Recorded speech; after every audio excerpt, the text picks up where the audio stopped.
It is time for the final mock draft of at ESPN Draft Nerd Jeremy Greene. It's the last mock draft of the year. This is the last mock draft. This is the last team. I don't have to do another mock draft for a whole 3 days. A whole 3 days. The 2023 will come out on Sunday. Oh, my gosh. Way too early first round. Let's do this. Woo! Can't wait for that one. The Washington Commanders will be picking at number 11 in the first round, and what do they need most? I have heard more talk about receiver in the last few days, and I'm not sure if it's smoke or they're not sold on Kyle Hamilton. I'm not really sure what it is. But I think it's become more likely that you take a receiver. I would like to see another linebacker, which I have them adding in this draft a little later than maybe you would like, but you did take Jamin Davis early last year. That's kind of what's shaded me off Kyle Hamilton. I won't be shocked if he goes at 11. But to take 2 off-ball linebackers in back-to-back years, and that is what I think he would play in Washington.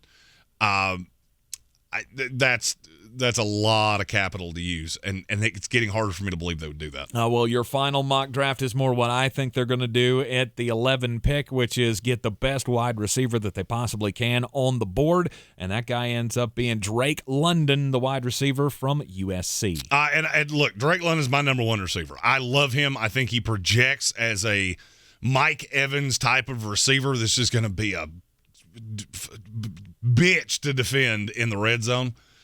Big kid, good hands, and I don't think he was coached particularly well at USC. So you have him, Logan Thomas, Terry McLaurin, and Curtis Samuel. That is and I didn't even mention Antonio Gibson. Mm-hmm. That is a nice set of weapons to put around Carson Wentz. In the second round, they pick at number 47, and here's a running back to go along with the Antonio Gibson piece that they already have, and, of course, J.D. McKissic's still there. Kenneth Walker III out of Michigan. Okay, I need to preface with, I didn't say I would do this. Is what I think they're going to do, because they have been one of the hottest teams in the league on running backs, and there is just a huge drop-off once you get past Kenny Walker, Breece Hall, and James Cook. I think it would be a nice compliment to Antonio Gibson.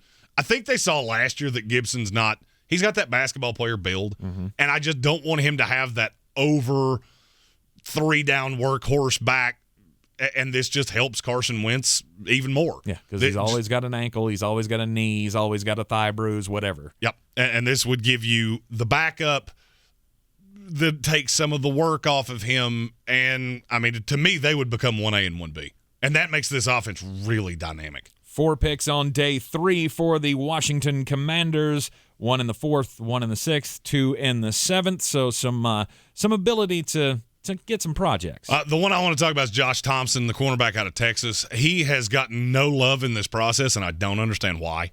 I think he is is he ever going to be a Pro Bowler? No. But I think at worst he will help you as your 3rd corner. Might take a year, maybe a little bit of a developmental piece, but I think he's got the skill to play in the NFL. I mean, there's some people that think he's not even going to get drafted, and to me, that's completely insane. The Sportsocracy will be covering every pick of the NFL Draft live right here in the Ingles Studio. Be sure to join us. This will be our 3rd year doing live coverage of each and every pick. The link to the streams are in the description of this video. We'll do every pick live, instant analysis, team grades. We'll expound upon my expansion team idea from last year that we never got around to. We're going to drink beer. We're going to tell jokes. This will be just like watching the draft at your favorite bar with your buddies. The only difference is there's no chance at a DUI. And we always love to include you in all of our live broadcasts. And hit the subscribe button so you can get into the chat with us over the 3 days of this 2022 NFL Draft. I may not be Mel Kiper, but you can call me Mullet Mel from Wish. The difference is you ask me questions, I answer them in real time. You ask them to Mel, and they go into the ether. Mm-hmm. I'm glad you didn't add in there your hair thing, because I don't think I have better hair than Mel. I have better hair than Mel. Not back in the day. Oh, stop that. I am Take Spencer. He's at ESPN Draft Nerd Jeremy Greene, and we will see you tonight.